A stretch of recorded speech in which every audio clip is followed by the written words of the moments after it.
instantly self-conscious because you're listening. If you're not there, this is the difference between a client getting a consultation in the waiting room and a client in the mirror. The lips go out. Yeah. They start doing this, well, I'm thinking, and they're checking themselves out, but this, she'll go, oh, whatever you think.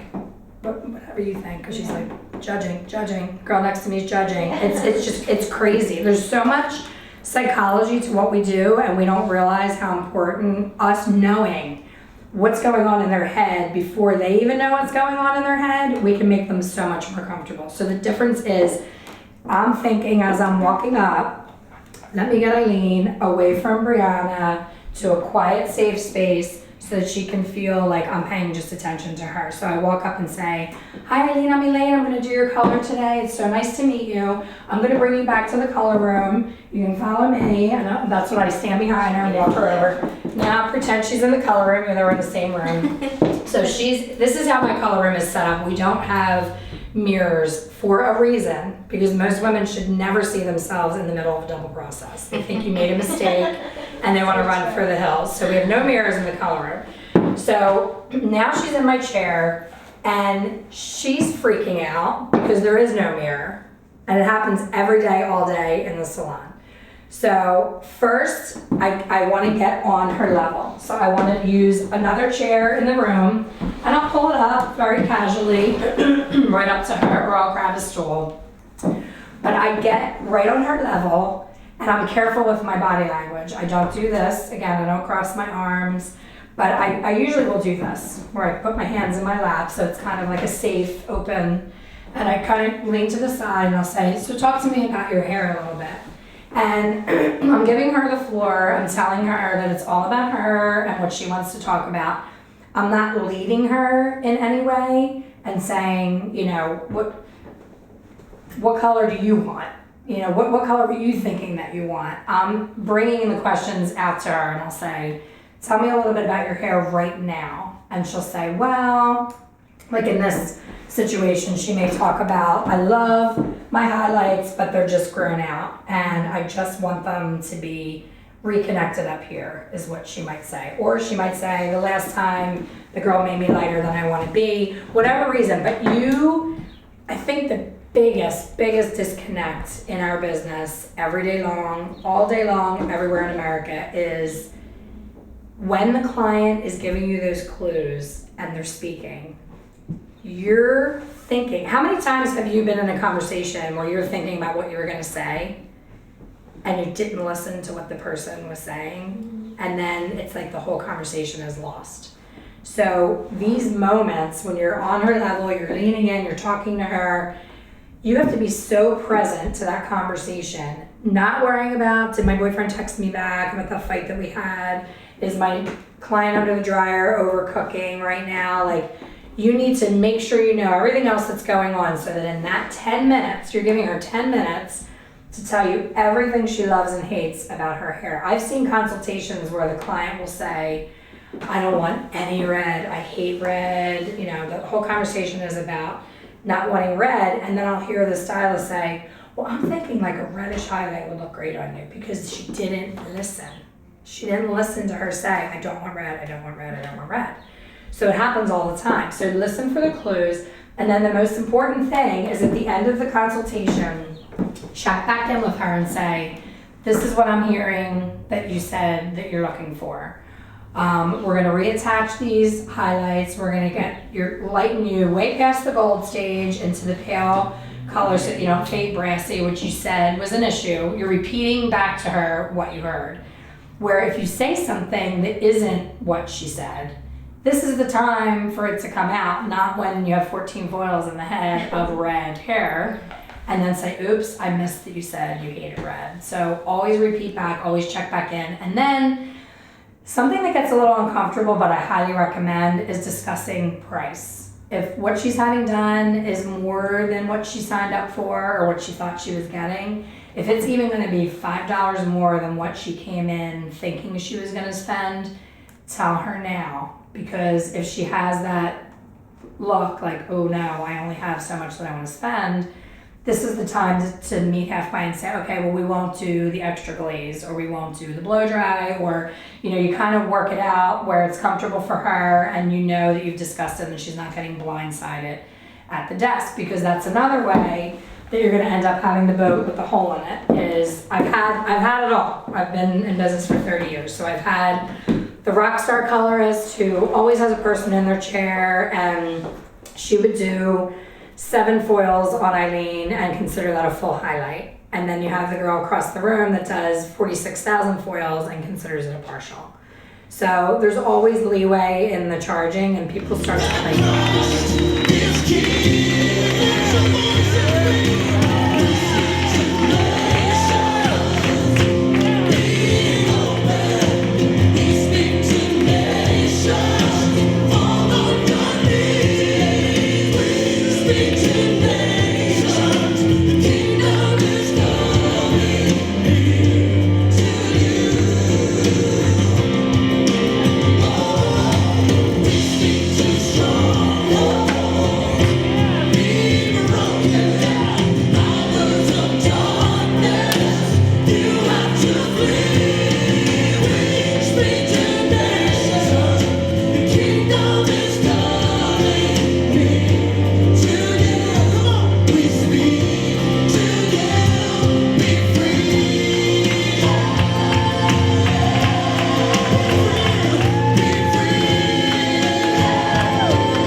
the children. We never know what is going on in the houses of those children before they even enter the building. However, my story is not told to shame or to make anyone feel guilty. My story is told in order to raise awareness. My story is told so that I can be a voice for those children who don't have one yet. Today I stand before you and I attribute a lot of my success to all of the educators who have touched my life from preschool through grade 12. We gave you a tidbit of the book, but I promise you there is a lot more in there for you to read. Please read, share, enlighten. It's all about raising empathy and awareness. With the small passage that I shared with you all, could you imagine a child going to school with that weight on their shoulders every single day? We don't think about that. Now that I'm CEO of Sanders Educational Consultant, I can keep it real, right? I don't report to anybody else, but God and my husband. And the reality is that I hear a lot of bickering when it comes to education. I hear more about politicians' names than I hear about the children. I have a problem with that. We have to remember there is a humanistic side to education. We are educating children, people, humans. I do believe in standardized testing in order to check in and to ensure that there is a standard being met by all. However, I have nothing to lose. I'm going to be honest with you. There is an imbalance. There is an imbalance. I want to hear more about the humanistic side. I want to hear more about the social issues that take place because those social issues affect learning. Nobody wants to talk about it. But that's why I'm here today. Moving forward, I'm proud to say that today I hold a postgraduate degree in educational leadership.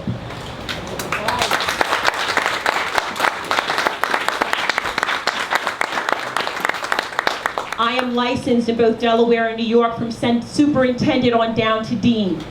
I hold a master's degree in TESOL, teaching English to speakers of other languages, because I love helping people who need help. I hold a bachelor's degree in Spanish language and literature. That's the power of education. It goes to show you that no matter what your beginnings are, your beginnings do not determine what your future is.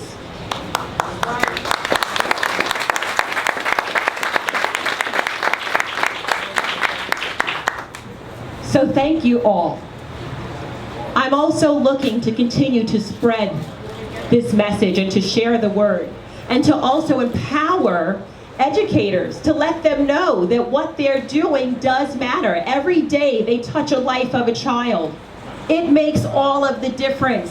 When I was younger, my teachers, that was the backbone that I had. That was the strength that I had. I didn't get that from home. Because like I mentioned, just like a lot of other parents, when they're worried about how to keep their lights on, and they're working 2 jobs, and they don't know how they're going to put food on the table, when those basic needs are not met, it's very hard to deal with the higher order needs.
you need.